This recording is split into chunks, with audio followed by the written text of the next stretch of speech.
विहार colony के निवासी हैं। हाथीखेड़ा गांव में आती है रुद्र विहार कॉलोनी। हम लोग 5 साल से वहाँ पे रह रहे हैं। हम 50 घर हैं वहाँ पे रहने वाले व्यक्ति, और वहाँ पे 5 साल से कोई सुविधा नहीं है हमारे पास। ना तो लाइट है सड़कों पे, ना ही हमारे पानी आता है, ना ही हमारी सड़कें सही हैं। वहाँ पे एडी की कोई भी कॉलोनी की कोई भी सुविधा नहीं है एडी की हमारी। हम लोग 2 बार कलेक्टर साहब को ज्ञापन दे चुके हैं। आज हम लोग आए हैं यहाँ पे, और हमने आज वापस कलेक्टर साहब को ज्ञापन दिया कि हमारे बिजली की खंभों पे लाइटें लगाओ। हमारे खंभे लगे हुए हैं पर लाइटें अभी तक 5 साल में नहीं। हमारे 2 दिन पहले दुर्घटनाग्रस्त हुए। सांप जीव जंतुओं का खतरा होता है वहाँ पे। लड़कियाँ बाहर निकलने से डरती है। 5-6 बजे कॉलोनी में गुप अंधेरा हो जाता है, जंगल जैसी लगती है।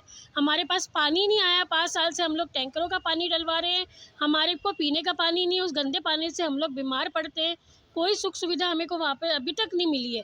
हम लोग सारे कॉलोनी वाले बहुत परेशान हो चुके हैं 5 साल से, और हम लोग हर जगह ज्ञापन दे चुके हैं, देवनानी जी को, कलेक्टर साहब को, सरपंच को हमारे, पर हमारी कोई अभी तक सुविधा आज नहीं। आपने कलेक्टर साहब को ज्ञापन दिया, क्या आश्वासन दिया उन्होंने कहा कि हम बात करेंगे। हम लोग ये दूसरी बार आए हैं कलेक्टर साहब के पास। हम लोग बार बार अब आएंगे, जब तक हमारी सुनवाई नहीं हो जाएगी हम लोग आते रहेंगे। और हम लोग अगर हमारा नहीं होता तो हम लोग फिर यहाँ पे बैठेंगे धरने पे। आपका नाम? मोनी कालरा। विहार कॉलोनी है जहाँ गांव का सरपंच लाल मन्ना भी है, और वहाँ के जो थंबों पे मैंने जो लाइटें देखी, बिल्कुल थंबों पे लाइट नहीं है। अगर छोटा बच्चा अगर दूध लेने जाएगा, रात बिरात अगर सांप बिच्छू जानवर खा गया तो उसकी जवाबदार कौन होगा? या तो प्रशासन होगा, क्योंकि वहाँ पर इतने सालों में ना तो लाइट लगी है, ना हर थंबे में कॉलोनी में लाइट नहीं है। आम जनता, उम्र लोग, जो उम्र के हमारे बाबूजी लोग हैं, माता हैं, वो पैदल पैदल जाती है, उस आधार में बहुत परेशान हो जाते हैं। रोड जिसमें यहाँ तक भी हमारे वासुदेव नानी जी का भी एरिया आता है। विधायक को भी सोचना चाहिए कि थंबों पर लाइटें लगाई जाए जिसमें हमारे कॉलोनी वाले आराम से ले सके।